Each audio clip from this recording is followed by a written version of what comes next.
The next week, maybe 2 weeks, we went together. She accepted. And when she accepted, she started going to MGT class. Now, the mother of my children, she's still a beautiful woman, but back when we were young, she was absolutely head over heels, knocked down, gorgeous. And I did not know that there is a reputation for when sisters come into our ranks who may be very pretty, they kinda, and it's a shame to say this, but this is my truth. They kinda get hated on. And the mother of my children got hated on so bad that she completely turned away from the nation. And no matter what I said or what I did or tried to be an example, it never resonated with her anymore. And she went the way that she wanted to go. So in that process, I found out later on down the line that she had started talking to her ex-boyfriend from way back when she was a young teenage girl before I met her. And she met up with him and had sex with him. Now, this is after all of these years of me trying to get myself together, me being on a righteous path, me doing the things that I'm supposed to do to get my family together and myself. And it absolutely devastated me. It devastated me because everything that I had done, although I wanted change, it wasn't just about me. It was about me, her, and my daughter. She cheated. Then she made it clear that she didn't want to be with me anymore and she wanted to move on. Maybe a week later, 2 weeks later maybe, she calls me and tells me she's pregnant. So I'm like, you just confessed to me that you've been sleeping with somebody else, which I don't know if she slept with a multiple. I don't know. All I think I know is that she confessed that what she did. Tells me that she's pregnant. I wanted to move out. I had already started to gather all of my belongings. And I had a conversation with my mother. And my mother told me, regardless of what happens between y'all, that's still a possibility that it's your daughter. So you don't need to abandon her if she's pregnant. She don't need to be living in that house by herself, trying to take care of of your daughter, go to school, have a job, and you just doing whatever you doing or whatever, because another one of my family members had offered me to come and stay with her to get out of the situation. So I decided that, okay, regardless of what happened, it's a possibility that this is my baby. I've done a lot of dirt. Maybe this is the payback that I needed, or a wake-up call or whatever, making excuses. And I should probably stay and don't break up my family. So I stayed. And throughout the pregnancy, I went through some of the hardest emotional roller coasters that you could ever imagine. Because I genuinely loved this girl. Me and her had been together for 12 years. We had a child together. We were like young teenage sweethearts. We stayed together all the way up until our adulthood, damn near to our 30s. And now she's pregnant with another child. I don't know if it's mine or not. And we're at odds. We don't even look at each other the same no more. We don't sleep in the same bed. Nothing is the same anymore. I was extremely hurt. And it took me a long time to get over that. The baby came out. I was there when my youngest daughter was born. Luckily, she's my daughter. So I kind of dodged the bullet with that one, which I don't know. The man that she was doing all of this with, she wound up marrying him and she's still with him right now.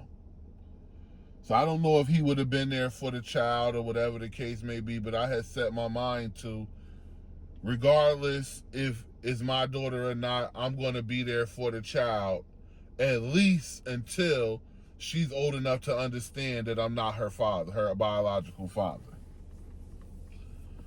But luckily, by the grace of God, she is my daughter. That absolutely devastated me. And for years, I was a shell of myself. I didn't trust no woman. I was hypersensitive. And I was just a hurt soul. I was smoking cigarettes. I had stopped smoking marijuana to be in the Nation of Islam. I started smoking marijuana again.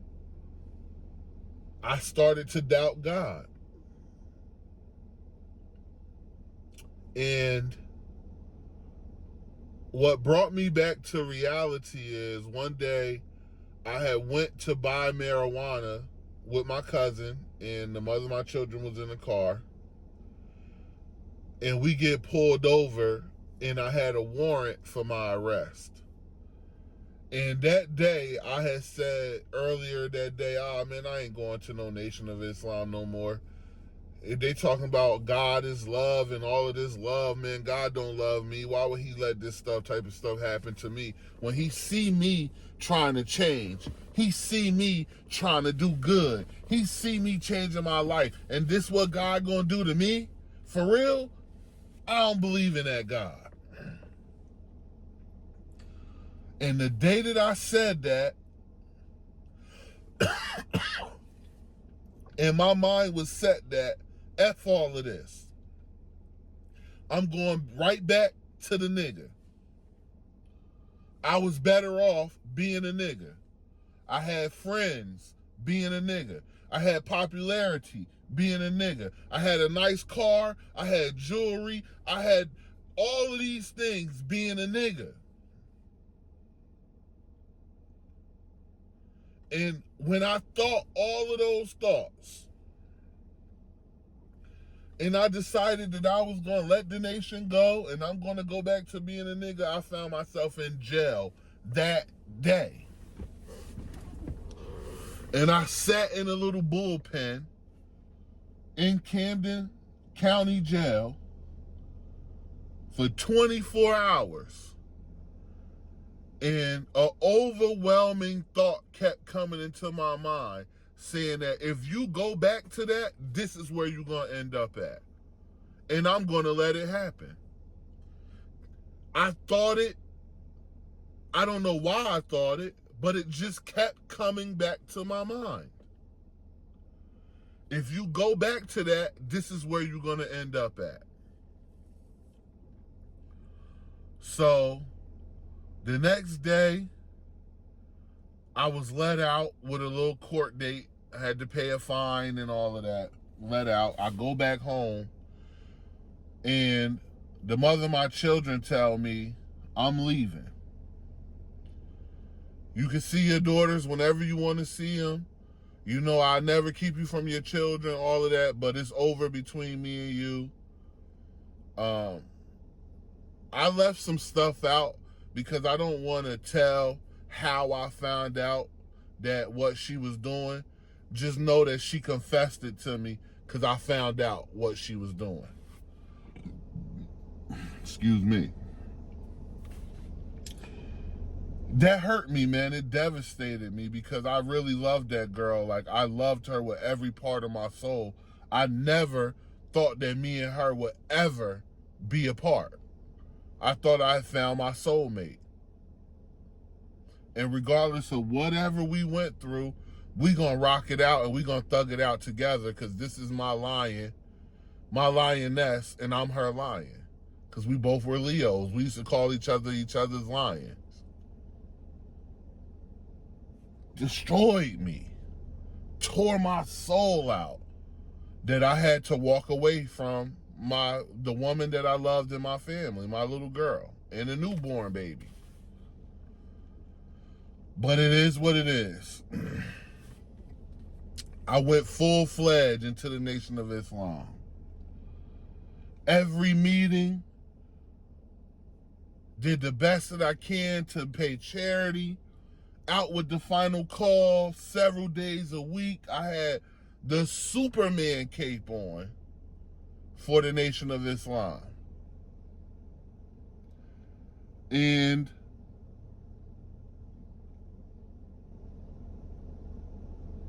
I didn't realize that I was doing that because I was actually masking. I found something to mask my pain. Because all of the things that devastated me, I never dealt with it. I went about the business of putting my heart and soul into the Nation of Islam. And I grew in brotherhood with a lot of FOIs all over the country, but none like I did in the DVR. And I truly thought that I had a genuine friendship, love, and brotherhood with these brothers. And after all the work, all the things that I sacrificed and put in for these brothers, for the nation, a trial came. And we were fighting to become a mosque because the Honorable Minister Louis Farrakhan asked us to put in the work and become a mosque because we had been a study group for way too long.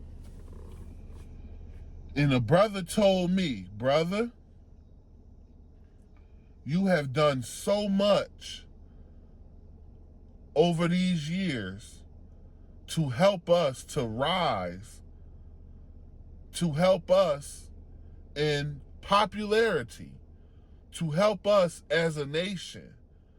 Once we get our charter, our number, brother, we're going to give you a great position in the Nation of Islam so you can keep going up in the ranks and you can become a prominent member of our nation because you deserve it.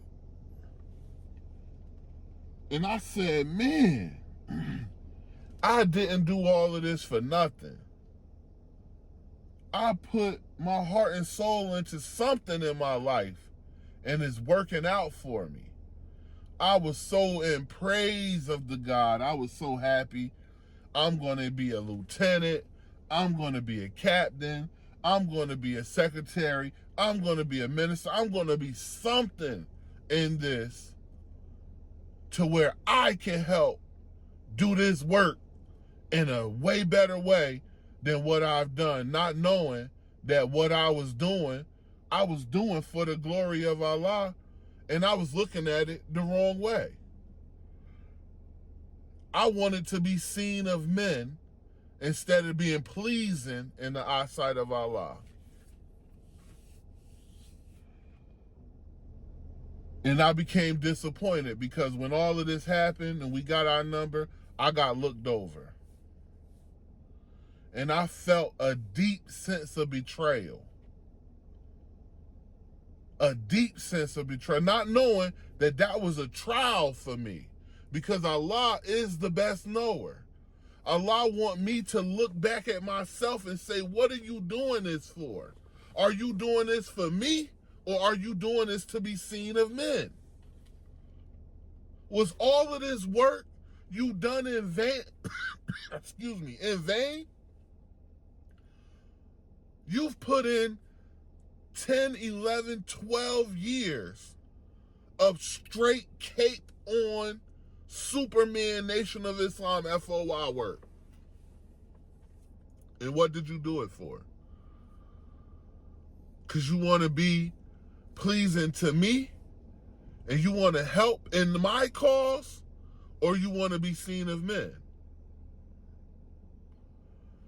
And I failed that trial because that betrayal felt so terrible to me that new brothers came into our ranks in the city of Camden.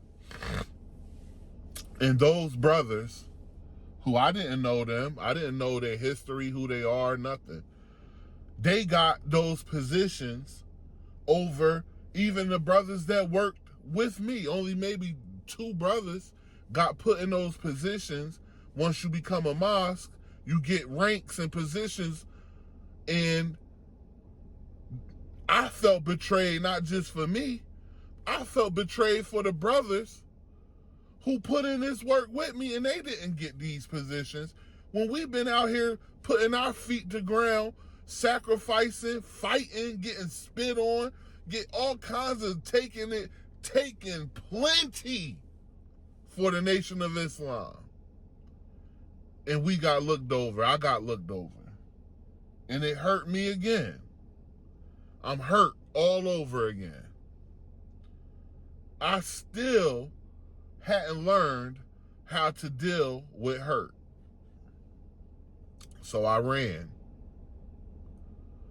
I ran and I ran and I ran. And I'm just now in 2026. This happened maybe in 2023. I'm just now starting to come back to the mosque and sit and listen to lectures and feel comfortable going into the mosque doors. But for the last 3 years, I haven't been active in the nation. I haven't been a part of anything that has to do with the nation. My love for the nation has not died. My love for the minister and the teachings and the Most Honorable Elijah Muhammad, the brotherhood, the sisterhood, is still in my heart, beating. But I could not go into no Nation of Islam meeting because I felt so hurt and betrayed that, what am I doing here? And one of those brothers, I had a conversation with him who got put in the position. And this is going to have to be a part 4, so part 4 coming.